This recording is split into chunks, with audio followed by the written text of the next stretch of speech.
It was for her first love's birthday that my wife, Chloe, threw a lavish party on a yacht, sparing no expense. Then the hull ruptured, and the whole thing went up in flames. As the yacht began its final descent, I grabbed the last life jacket and handed it to her. She turned and gave it to him. My strength gave out, and the vortex pulled me down into the black. The next time I opened my eyes, I was back on the day I was supposed to propose to her. I swore I wouldn't make the same mistake twice. But what I didn't expect was that Chloe had changed, too. Could it be? Was she back here with me? The shriek of tearing metal, the roar of the inferno, the yacht sinking beneath our feet. The churning sea swallowed everything as people leaped overboard, desperate to escape. I'd given Chloe the last life jacket and was swimming for my life, trying to fight my way out of the pull of the sinking ship. I glanced back and saw her hand the jacket, my jacket, to her first love, Julian. Debris rained down, blocking my path. Just like that, the vortex dragged me into the endless deep, and I drowned. When I opened my eyes again, I was back on the day of the proposal. There I was, standing on a meticulously decorated lawn, waiting like a fool. I waited all day, but she never came. She was at the airport, picking up Julian. A cold Seattle drizzle began to fall. I stood there, a statue, as people hurried past me, seeking cover from the rain. None of them were her. Soon, the park was empty. Numbly, I started cleaning up the scattered decorations. My fingers were so frozen I could barely hold the small, velvet ring box. That night, after being soaked all day, a fever took hold. I dragged my sick body through the apartment, rummaging through cabinets until I found the last of some old fever reducer. I fell into a feverish sleep, and when I woke up the next morning, the first thing I saw was her Instagram story, a smiling photo of her and Julian. Coming back to the present, I looked at the romantic proposal set up around me, and my face a blank mass began to tear it all down. I gave the balloons to a kid walking by and took the cardboard signs to a recycling center. I went home alone with the engagement ring and gifts, planning to sell them on eBay. Just like last time, Chloe walked through the door the next day. The difference was this time I wasn't drenched and burning with fever, and I hadn't spent the night desperately searching for a single pill. The moment she saw me, her body trembled and the corners of her eyes turned red. Then, as if possessed, she threw herself into my arms, holding on tight. I frowned, an inexplicable irritation rising in me. The sight of her brought back the memory of my last moments, of her handing my chance at survival to Julian. The heavy scent of alcohol and cloying perfume clung to her, making my head spin. I held my breath and pushed her away. A flash of hurt crossed her face before it settled into the expression I knew so well from our past life. Cool, indifferent, a mask of robotic courtesy. I want to pick up Julian, she said. We had dinner last night and stayed at a hotel. That's why I'm just getting back. I was stunned by her answer. It was too detailed. This wasn't the Chloe from before. She never volunteered information about her whereabouts. I was always the one asking. And back then, she would have been so impatient. Hearing me question her would have made her face fall, her expression turning to ice. I just picked someone up and had dinner. Is that a problem? I wasn't satisfied. Maybe it was the wine on her breath, or maybe it was the lifetime of resentment boiling over. But for the first time, I yelled at her. I waited for you all day, Chloe. I got soaked to the bone in the rain, running a fever, while you ignore my texts and calls. My voice cracked. What? Did you spend all night picking him up? Was an all-night dinner? Chloe flinched. The impatience in her eyes softened, but her words were still a brush off. Something unexpected came up, okay? Besides, Julian just got back in the country after all this time. Of course I was going to have dinner with him. Seeing that I was about to argue more, she waved a dismissive hand. That's enough. What's the point of talking about it? I'm going to take a shower and get some rest. Don't bother me. She casually swept her hair up as she walked toward the bedroom, and a small, red mark on the back of her neck suddenly jumped into my vision. It was glaring. The Chloe from my past life and the woman in front of me seemed no different, yet her behavior was a world apart. I turned my head away, my voice flat. What you do is your own business. You don't have to report to me. How ironic, I thought. That was a line she used on me all the time. Now I was throwing it back at her. Chloe's face went pale, as if she was struck by a memory. Her lips trembled, and she only managed to quiet. I'm going to take a shower, before walking past me. On the white column of her neck, that red mark remained. A hickey? The thought was ugly, corrosive. What did they do last night? Hold hands? Hug? Kiss? It was always Julian, her childhood sweetheart. After all these years, was it really just a simple dinner? I pressed a hand to my chest, feeling a dull ache, a phantom stabbing pain. I rubbed the spot, but the suffocating feeling wouldn't go away. Finally, I got up to make myself something to eat. I cooked just enough for one person and ate standing up, walking from the kitchen. The smell of food drew Chloe out. She sat down at the dining table naturally, as if certain I would have made a plate for her. But I hadn't. I walked right past the table without a glance, ignoring her completely. Liam, her expression soured. When I looked at her, she seemed momentarily lost, then softened her tone. It's nothing. I just thought that plate was for me. Is my breakfast in the kitchen? I'll go get it. Don't bother, I called out, stopping her. I didn't make you anything. Chloe, halfway out of her chair, froze in a slightly ridiculous pose. She forced a smile, not lashing out like she would have in the past, but instead making an excuse for me. Right, you just got over being sick, you're still weak. I'll make something myself. I paused, studying her with a flicker of suspicion. How did she know I was sick? I was sure I hadn't mentioned it. The more I thought about it, the stranger it became. I suppressed the question that was on the tip of my tongue, deciding to stay quiet and observe. She didn't seem to realize she'd said anything incriminating. After breakfast, I grabbed my briefcase to head to the office, same as always, but Chloe stopped me. Honey, wait. The word was so foreign it took me a second to process. I didn't even break my stride. She rarely called me that. It was almost always Liam, spoken like a manager giving an order. I turned back, wondering what game she was playing now. Aren't you going to give me something? She asked cautiously, her eyes darting to the briefcase in my hand. It hit me. In a last life, this had happened. Even with a raging fever before I left for work, I had given her the ring and the proposal gifts I'd spent so much time preparing. And how had Chloe reacted then? She'd been scrolling on her phone, casually tossing my gift aside with a dismissive, "Got it." This time, I had no intention of giving them to her, but here she was, asking. Give you what? I feigned ignorance. The engagement ring and the gifts, she said, as if it were obvious. But I was certain I hadn't told her I was going to propose yesterday. So what was this? I put on a troubled expression. Speaking of which, do you remember where we put our wedding rings? I can't seem to find them. Chloe blurted out. I've always had them. You've always known that, haven't you? Her voice trailed off as she seemed to realize what she'd said. Her head snapped up, her eyes wide with shock. You're back too? She whispered. Looks like we're in the same boat, I said, cutting her off. So that explained why she was acting so differently. We were both reliving this. In that case, we can end this relationship sooner rather than later. No, Chloe's refusal was sharp and absolute. She wouldn't agree. Why? The question formed in my mind, and I asked it aloud. Why not? I don't think there's any love left between us. I paused.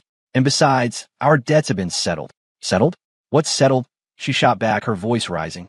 Liam, you owe me a life. The room fell silent. My mind went blank. What do you mean? I owe you a life. Chloe stared into my eyes, her brow furrowed in anger. If it wasn't for trying to save you, I wouldn't have run out of energy and drowned. She died too? How? I lowered my head, thinking that wasn't how it was supposed to go. Well, isn't this great? Now you have me to die with you. Happy. Her sarcastic tone cut through the heavy mood, and some of my own gloom dissipated. I raised an eyebrow, a smirk playing on my lips. Didn't you die because you gave the life jacket to Julian? If you had kept it, you would have survived until help arrived. To save me, you might have better luck with a more believable excuse. Chloe crossed her arms, completely unmoved. Whatever. I will not agree to a breakup. Suit yourself. With that, I turned and headed for the door. There were several cars in the garage, but Chloe never let me drive them. I couldn't exactly walk the hour-long commute, so my daily ride was the old Vespa scooter tucked away in a corner. Chloe chased after me, snatched the keys from my hand, and stuffed them in her pocket. Get in the car, she ordered. I don't feel like driving today. You can be my chauffeur. A free, faster ride? I wasn't going to refuse. I slid into the driver's seat without a second thought. Chloe, however, just stood outside the car, hesitating. Get in. What are you waiting for? I asked. Oh, Chloe seemed taken aback, but got into the passenger seat. The drive was silent. As we neared the office building, I pulled over and got out. What are you doing? Chloe yelled from the passenger seat. It seemed she really had forgotten her own rules. She never wanted anyone at work to know about our relationship. So, unless it was absolutely necessary, we were never to be seen arriving together. After years of marriage, the staff knew their boss was married, but they had no idea it was to me. In fact, thanks to Julian's subtle manipulations, most of them assumed he was Chloe's husband. I remembered the company holiday party. One of the department managers, drunk and slurring, had toasted to Chloe and Julian, wishing them a lifetime of happiness. Chloe didn't correct him. She just smiled and nodded, accepting the blessing. In that moment, I couldn't even pretend to be indifferent. What little composure I had left shattered, and I was about to confront her in front of everyone. But when I found her, she just said, "It was just a joke, Liam. Can you not make a federal case out of everything?" All I had wanted was to talk, to tell her that we were married, and that she needed to maintain some distance from him. But Chloe's patience was gone. If you want to make a scene, do it at home. Don't embarrass me here. The memory faded. Chloe was still in the car, waiting for my answer. No need, I said coolly. Wouldn't want people getting the wrong idea about you and Julian. Get back in the car. Don't make me say it again. Did she still think I was the same Liam who bent to her every whim? I rolled my eyes and started walking away, hearing her infuriated shout behind me. Yep, she was still the same person. Nothing had changed at all. Back at my familiar cubicle, I gave a bitter smile. Half a lifetime of effort, and I was right back where I started, a junior employee. Hey, Liam. Kevin from the next cubicle leaned over. Heard the boss's ex-boyfriend is back from Europe. Want to bet on whether they get back together? Another colleague, Mark, scoffed. Of course they will. She's young, beautiful, and rich. Who wouldn't want that? If I looked like Liam, I'd shoot my shot. Seriously, Kevin added. Why grind away at a desk job when you could marry into a fortune? Right, Liam? I didn't answer, just offered a weak smile. From the outside, it looked like a dream. Only someone who has lived it knows the bitterness inside. It wasn't about marrying into money. I barely got a decent meal out of it, just a whole lot of grief. Kevin, cut out, I warned. Don't gossip about the boss. Those words couldn't get back to Chloe. You're just too by the book, man, Kevin said, shaking his head as if I were a lost cause. Ahem. A sharp cough cut through the office chatter, followed by the crisp click-clack of high heels on the floor. Liam, the boss wants to see you in her office. As Kevin gave me a knowing, waggling eyebrow look, I said, okay, but a wave of annoyance washed over me. Maybe I needed to get away from Chloe for good. I was single, no kids, no baggage. I could make a living anywhere, right? My thoughts churned as the elevator ascended to the top floor. I pushed the door to her office open without knocking.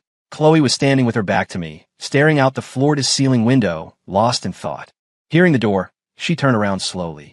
Her face held a trace of melancholy I couldn't quite place.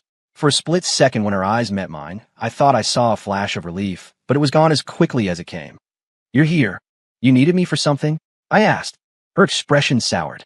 Do I need a reason to see you? I leaned back against the sofa. No, of course not. You're the boss. You call the shots. When did you learn to talk back like this? Who treats their wife with this kind of attitude?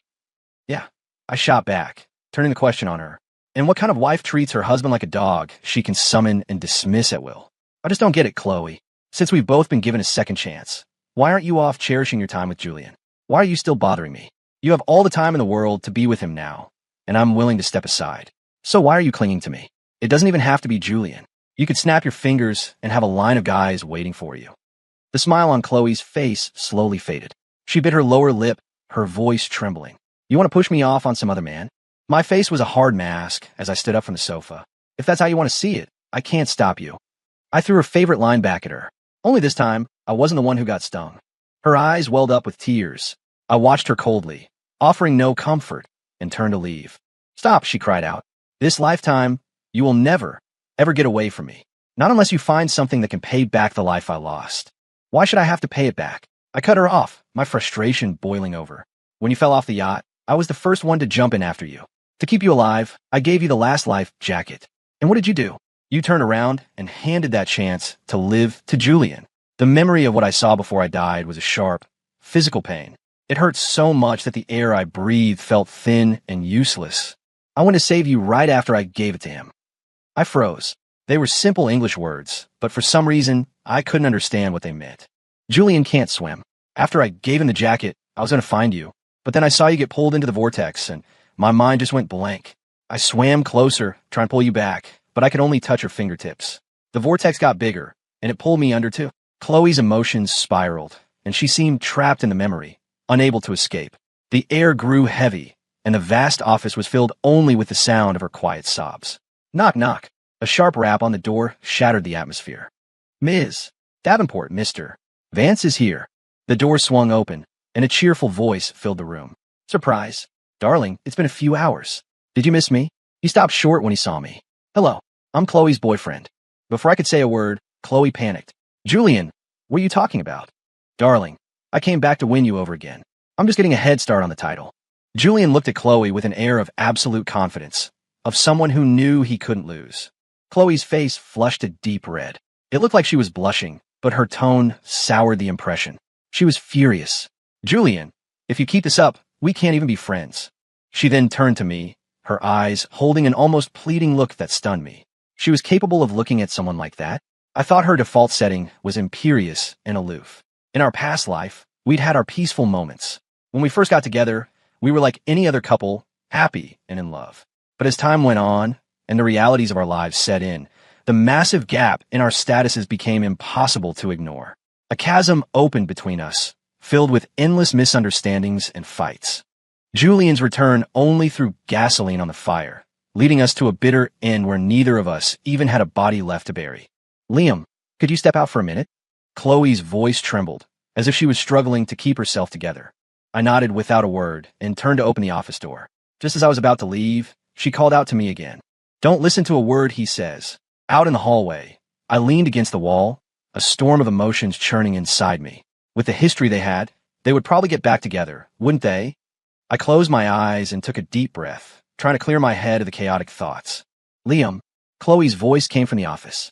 I opened my eyes, pushed the door open, and walked back in, passing Julian on his way out. Our eyes met for a moment, and I saw the blatant challenge in his. Chloe was sitting behind her desk, a complex expression on her face. Julian, she trailed off, as if the words were hard to say. What about him? I asked calmly, though I already had a good idea. He asked me out, Chloe said, her voice low. She watched my face intently, waiting for a reaction. I paused for a beat, then responded with a flat, so what did you say? I turned it down, of course. Chloe shot up from her chair, her expression agitated. I have you. I'm not going to say yes to him again. A knowing smirk touched my lips, my eyes glinting with understanding. Oh, so I'm the one standing in your way. That's perfect then. I'll get out of the picture. Give you two some space to reconnect. A flicker of panic crossed Chloe's face. That's not what I meant, Liam. It's not like that, she explained hastily. I watched her silently, waiting for her to continue. We're just friends now.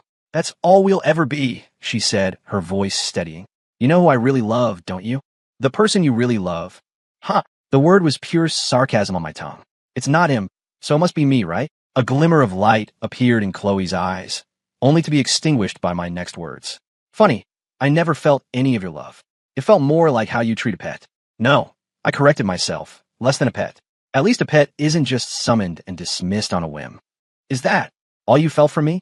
She finally asked, her voice laced with uncertainty. What do you think? I countered. In your heart. What am I to you? I pressed her for an answer, secretly hoping she would finally give me a clear one. Chloe just shook her head, then slowly stood up. Liam. Before she could finish, a knock interrupted.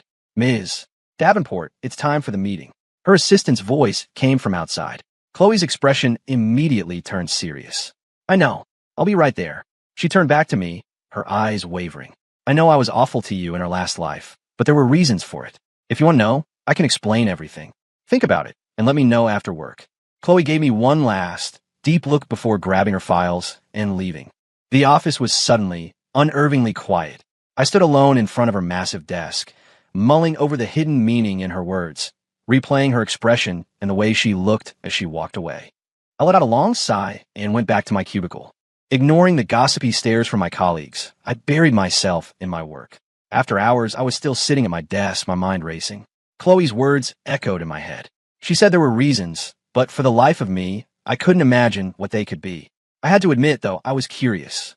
I closed my eyes, trying to dredge up every detail of our past life. The joy, the pain, it all felt so vivid as the memories returned. I opened my eyes and stared blankly at the ceiling tiles. Liam, are you still working? Chloe's voice came from behind me, pulling me from my thoughts. I sat up and turned around. She was standing a few feet away, holding 2 cups of coffee. I brought you some coffee. I wanted to talk. Her eyes held a sliver of hope. I took the cup she offered with a barely perceptible nod. Sit down. Chloe walked closer and pulled up a chair. Liam, I know my behavior in our last life was horrible, and I hurt you a lot. Ask me anything. Whatever you want to know, I'll tell you. I nodded. Fine. You said I could ask. I looked at her, my expression laced with mockery. The night you went to get Julian. What happened? Her expression was placid, though her brow furrowed slightly. I already told you. I had too much to drink, and it was pouring rain, so we just got rooms at the nearest hotel. She paused, then added, separate rooms. Is that so? I drew out the words, then leaned in closer to her. As our breaths mingled, I brushed a strand of hair from behind her ear and whispered, then tell me, how did you get that little red mark on your neck?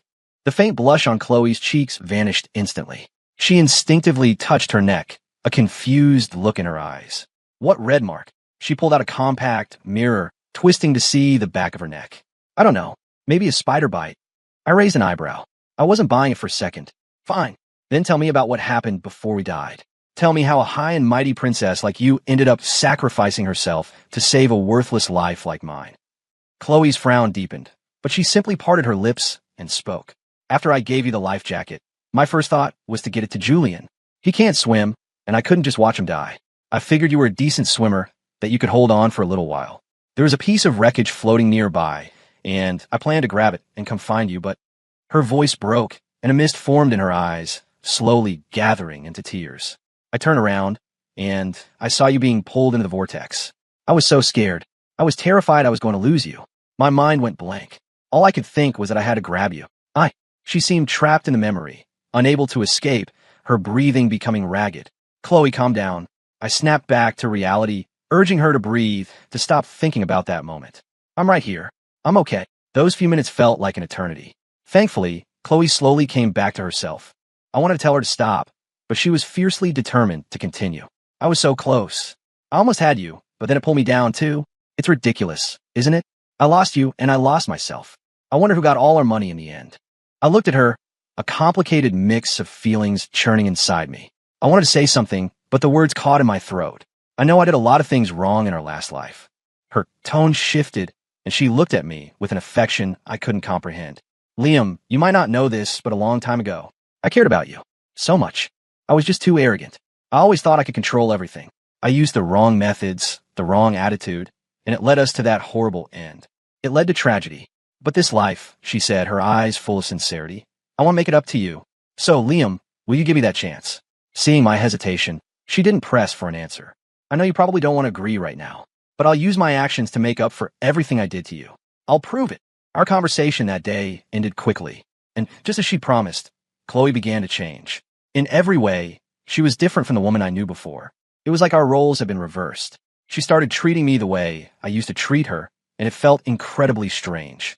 One afternoon, after she had once again called me in her office just to tell me to take a break, I couldn't hold it in any longer. Chloe, you don't have to do this. My gaze was complex, my heart heavy with unspoken emotions. Did I do something wrong? Chloe asked, a hint of confusion in her voice. Then she quickly added, I just want you to know that I'm being sincere this time. I only want to make up for the pain I caused you. I can prove it with my actions. I'm willing to spend my whole life proving it. Her words were earnest. I looked at her and sighed internally. Chloe, I said softly, you really have changed. She was different. She was truly, fundamentally different. I hadn't seen Julian around for a while. Maybe Chloe had said something to him. Without the constant nuisance, life was peaceful. One night, I was working late, as usual, when Chloe dragged me out to a hotel. Our relationship had thawed recently, and I no longer resisted her requests so fiercely. When we walked into the private dining room, I was completely baffled. Why was everyone from the office here? Then a chorus of cheers erupted, and Chloe appeared from nowhere, pushing a cart with a large cake on it. Someone placed a silly paper crown on my head. It was only then that I realized. It was my birthday. Happy birthday, Liam. Chloe's voice was full of joy, her eyes shining with anticipation. I looked at her, a warmth spreading through my chest. Thank you. All of you. Don't mention it. You deserve it, Chloe said with a gentle smile. I was too arrogant before. I never once celebrated your birthday. From now on, I'll be with you for every single one. She reflected on her past mistakes. Then her face broke into a sweet, genuine smile. The others at the table started making teasing, hooting noises. I spotted Kevin and a few of the other guys who used to gossip with me. Their voices were the loudest. I felt a little awkward, but mostly I was touched. Thank you, guys. Really, I said, looking around at everyone in the room, my heart filled with gratitude. Come on, make a wish, Chloe urged, her eyes sparkling. I closed my eyes, made a quick wish, and blew out the candles. Applause and cheers filled the room again as Chloe handed me a knife. Cut the cake, birthday boy. I took the knife and began slicing. Everyone around me was beaming, filling me with a warmth I hadn't felt in a long, long time. Liam, what did you wish for?